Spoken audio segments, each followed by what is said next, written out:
he thinking? I mean, Jonah, I didn't even know you were telling me, but now you're here. Come on. Like, so what is the developer going to do with this? Like, what could they foresee doing with it? Yeah. You know, the culture, the food, the books, the food. What's possible?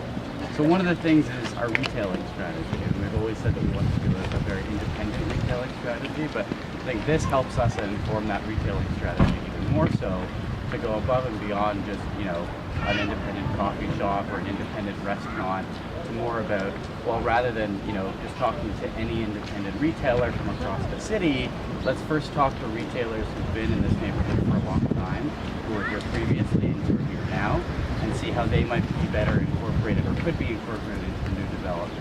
And so when you hear this from people, is it helpful? Like, what does it make you think? Like, you know, it's a retail strategy, that sort of sounds kind of cool, but what does that really mean? It's a good question. I mean, it's a conversation we need to keep having. I mean, it's still very early days of the project. I think in the long term, it's something like, you know, not just saying yes to the first tenant that approaches us for a certain space, right? Yep. It's very easy. Retail, you know, a lot of developers say, you know, we just want to get through it because we have to do it because it's, you know, the city mandates you to do retail, for example. Yeah. I think our approach here is really how can we do retail in such a way that it reflects the community and reflects different parts of the community. So a lot of what we've been talking about up until now in our consultations is sort of built form heritage, and, you know, the houses on Markham Street, and that's a huge part of the heritage of the neighborhood, and that's important.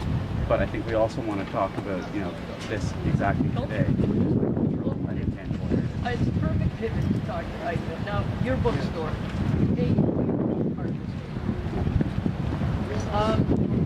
What is the place of this bookstore in terms of, like, really Black culture, Black history, and so on? Well,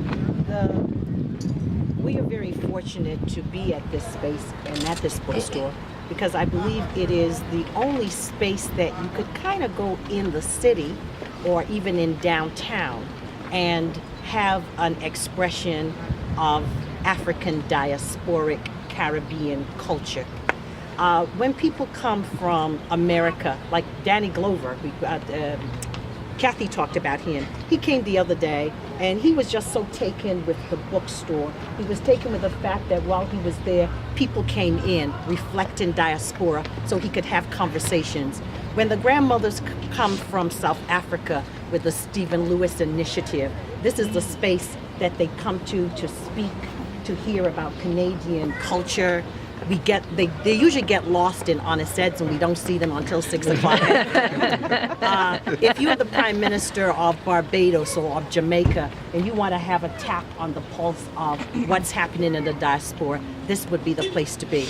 Or if you are someone who is at home, who was a great somebody in your country, and now you are here and you are now a number.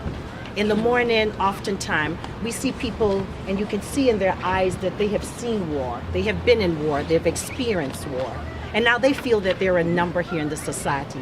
There's one man who comes in the morning oftentimes, and he buys a book, and then he takes a paper and he makes the cover of the paper. I don't know why he does that, to protect the cover of the book or to conceal what he's reading. Why does he do that? But you could see in his eyes, this is a man who has seen things in his life.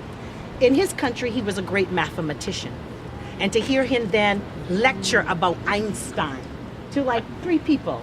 Last week we had a man who came from Newmarket. And it turned out this man was one of the people who was on the ship that the Somalian pirates took over. So we could hear his narrative of that experience outside of the film that we see on Hollywood. If you don't have money and you think you want to get married and you have 5 friends, you could come into the backyard and just do that simply. People come to ask about how can we better educate our children. Right now in the store today, we have a group of people working on hip-hop pedagogy.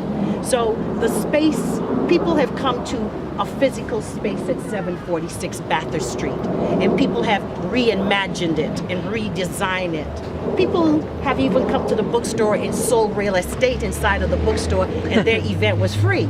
So it is an incredible space to have. And let me just go around. What have you seen in one